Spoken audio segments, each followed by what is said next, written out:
ಮಹಿಳೆಯರ ಆರೋಗ್ಯಕ್ಕೆ ಸಂಬಂಧಿಸಿದಂತೆ ಕರ್ನಾಟಕ ಸರ್ಕಾರ ಐತಿಹಾಸಿಕ ಹೆಜ್ಜೆಯೊಂದನ್ನು ಇಟ್ಟಿದೆ. ದೇಶದಲ್ಲೇ ಮೊದಲ ಬಾರಿಗೆ ಮಹಿಳೆಯರಿಗಾಗಿ ಪ್ರತ್ಯೇಕ ಆರೋಗ್ಯ ನೀತಿ ರೂಪಿಸಲು ಸರ್ಕಾರ ಮುಂದಾಗಿದೆ. ಋತುತಾರೆ ಎಂಬ ಹೊಸ ಯೋಜನೆಯ ಮೂಲಕ ಋತುಚಕ್ರದಿಂದ ಹಿಡಿದು ಮೆನೋಪಾಸ್ವರೆಗಿನ ಆರೋಗ್ಯ ಸಮಸ್ಯೆಗಳ ಕುರಿತು ಮಹಿಳೆಯರಲ್ಲಿ ಜಾಗೃತಿ ಮೂಡಿಸುವ ಜೊತೆಗೆ ವೈಜ್ಞಾನಿಕ ಆರೋಗ್ಯ ಸೇವೆಗಳನ್ನು ಒದಗಿಸುವ ಗುರಿಯನ್ನ ಸರ್ಕಾರ ಹೊಂದಿದೆ. ಈ ಯೋಜನೆಗೆ ನಟಿ ರಮ್ಯಾ ಬ್ರ್ಯಾಂಡ್ ಅಂಬಾಸಿಡರ್ ಆಗಿದ್ದು, ಮಹಿಳಾ ಆರೋಗ್ಯದ ಬಗ್ಗೆ ಮನೆ ಮನೆಗೆ ಅರಿವು ಮೂಡಿಸುವ ಅಭಿಯಾನ ಆರಂಭವಾಗಲಿದೆ. ರಾಜ್ಯದಲ್ಲಿ ಈಗಾಗಲೇ ಸಾಮಾನ್ಯ ಆರೋಗ್ಯ ನೀತಿ ಇದ್ದರೂ ಮಹಿಳೆಯರ ಆರೋಗ್ಯಕ್ಕೆ ಪ್ರತ್ಯೇಕ ನೀತಿ ಇರಲಿಲ್ಲ. ಈ ಕೊರತೆಯನ್ನ ನೀಗಿಸಲು ಮಹಿಳಾ ಆರೋಗ್ಯ ನೀತಿಯನ್ನ ಜಾರಿಗೆ ತರಲು ಸರ್ಕಾರ ನಿರ್ಧರಿಸಿದೆ. ಆರೋಗ್ಯ ಸಚಿವ ಯುಟಿ ಖಾದರ್ ಅವರ ಅಧ್ಯಕ್ಷತೆಯಲ್ಲಿ ನಡೆದ ಸಭೆಯಲ್ಲಿ ಈ ಮಹತ್ವದ ನಿರ್ಧಾರ ಕೈಗೊಳ್ಳಲಾಗಿದೆ. ಋತುತಾರೆ ಯೋಜನೆಯಡಿ ಮಹಿಳೆಯರಲ್ಲಿ ಋತುಚಕ್ರ, ಪ್ರೀ ಮೆನೋಪಾಸ್ ಹಾಗೂ ಪೋಸ್ಟ್ ಮೆನೋಪಾಸ್ ಕುರಿತು ವೈಜ್ಞಾನಿಕ ಜಾಗೃತಿ ಮೂಡಿಸಲಾಗುತ್ತದೆ. ಆಹಾರ ಪದ್ಧತಿ, ನಿದ್ರೆ, ಮಾನಸಿಕ ಆರೋಗ್ಯ, ವ್ಯಾಯಾಮ ಹಾಗೂ ಜೀವನ ಶೈಲಿಯ ಬದಲಾವಣೆಗಳ ಕುರಿತು ತರಬೇತಿ ನೀಡಲಾಗುತ್ತದೆ. ಮುಂದಿನ 6 ತಿಂಗಳು ಆಶಾ ಕಾರ್ಯಕರ್ತೆಯರು ರಾಜ್ಯದಾದ್ಯಂತ ಮನೆ ಮನೆಗೆ ತೆರಳಿ ಮಹಿಳೆಯರ ಆರೋಗ್ಯ ಮಾಹಿತಿ ಸಂಗ್ರಹಿಸಲಿದ್ದಾರೆ. ಈ ಮಾಹಿತಿಯ ಆಧಾರದ ಮೇಲೆ ಆರೋಗ್ಯ ಸೇವೆಗಳನ್ನು ವಿಸ್ತರಿಸಿ ಅಗತ್ಯವಿರುವವರಿಗೆ ಪರೀಕ್ಷೆ ಹಾಗೂ ಚಿಕಿತ್ಸೆ ಒದಗಿಸಲು ಸರ್ಕಾರ ಯೋಜನೆ ರೂಪಿಸಿದೆ. ಮಹಿಳಾ ಆರೋಗ್ಯ ನೀತಿ ರೂಪಿಸುವ ಸಮಿತಿಯ ಅಧ್ಯಕ್ಷೆಯಾಗಿ ಡಾಕ್ಟರ್ ಜ್ಯೋತ್ಸ್ನಾ ಅವರನ್ನು ನೇಮಿಸಲಾಗಿದೆ. ಮಹಿಳೆಯರಲ್ಲಿ ನಾರ್ಮಲ್ ಹಾಗೂ ಸರ್ಜಿಕಲ್ ಮೆನೋಪಾಸ್ ಕುರಿತು ಅರಿವು ಮೂಡಿಸುವ ಜೊತೆಗೆ ಹೃದಯ ಹಾಗೂ ಮೂಳೆ ಸಂಬಂಧಿ ಕಾಯಿಲೆಗಳ ಅಪಾಯದ ಬಗ್ಗೆ ಎಚ್ಚರಿಕೆ ನೀಡಲಾಗುತ್ತಿದೆ. ಈ ಯೋಜನೆಗೆ ನಟಿ ರಮ್ಯಾ ಅವರನ್ನು ಬ್ರ್ಯಾಂಡ್ ಅಂಬಾಸಿಡರ್ ಆಗಿ ನೇಮಿಸಲಾಗಿದೆ. ನಗರ ಮತ್ತು ಗ್ರಾಮೀಣ ಪ್ರದೇಶಗಳಲ್ಲಿ ಮಹಿಳೆಯರಿಗೆ ಮೆನೋಪಾಸ್ ಕುರಿತು ಸಾಕಷ್ಟು ಮಾಹಿತಿ ಇಲ್ಲ.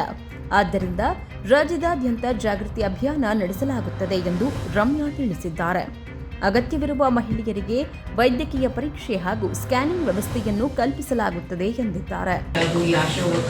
ಪ್ರತಿಯೊಂದು ಮನೆಯಲ್ಲಿ ಕೇಳೋದಕ್ಕೆ ಆ ಡೇಟಾ ಸೆಟ್ ಇಟ್ಕೊಂಡು ಅಕಸ್ಮಾತ್ ಆ ಕ್ವೆಶ್ಚನ್ಸ್ ಅಲ್ಲಿ ಯಾರಾದರೂ we feel that as they going to perimenopause menopause ಅಂದರೆ ಅವರು ತಾಲೂಕು ಅಥವಾ ಡಿಸ್ಟ್ರಿಕ್ಟ್ ಲೆವೆಲಲ್ಲಿ ಸ್ಕ್ರೀನಿಂಗ್ಗೆ ಕಳಿಸ್ತಾರೆ.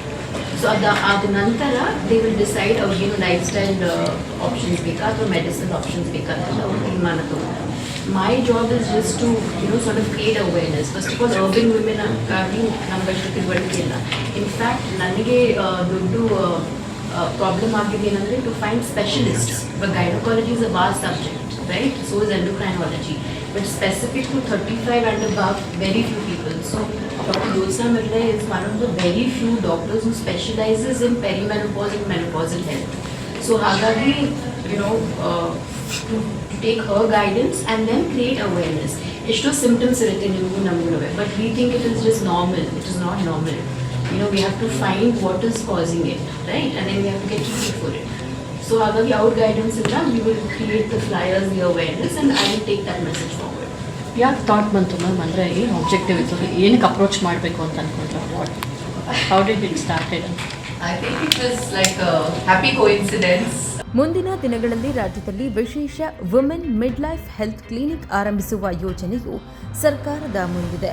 ಮಧ್ಯವಯಸ್ಸಿನ ಮಹಿಳೆಯರ ಆರೋಗ್ಯ ಸಮಸ್ಯೆಗಳಿಗೆ ವಿಶೇಷ ಚಿಕಿತ್ಸಾ ವ್ಯವಸ್ಥೆ ಕಲ್ಪಿಸುವ ಉದ್ದೇಶವನ್ನ ಸರ್ಕಾರ ಹೊಂದಿದೆ. ಮಹಿಳೆಯರ ಆರೋಗ್ಯದ ಕುರಿತು ಇರುವ ಮೌನವನ್ನ ಮುರಿದು ವೈಜ್ಞಾನಿಕ ಆರೋಗ್ಯ ಸೇವೆಯನ್ನ ಮನೆ ಬಾಗಿಲಿಗೆ ತಲುಪಿಸುವ ಗುರಿಯೊಂದಿಗೆ ಕರ್ನಾಟಕ ಸರ್ಕಾರ ಆರಂಭಿಸಿರುವ ಈ ಯೋಜನೆ ದೇಶಕ್ಕೆ ಮಾದರಿಯಾಗುವ ನಿರೀಕ್ಷೆ ಮೂಡಿಸಿದೆ. ಆರೋಗ್ಯದ ಕ್ಷೇತ್ರದಲ್ಲಿ ಇದು ಹೊಸ ಅಧ್ಯಾಯವಾಗಲಿದೆಯೇ ಎನ್ನುವುದು ಕಾದು ನೋಡಬೇಕಿದೆ. ಬಿಂದು ಬೋಸಮ್ಮ, ಪ್ರಗತಿ ಟಿವಿ, ಬೆಂಗಳೂರು.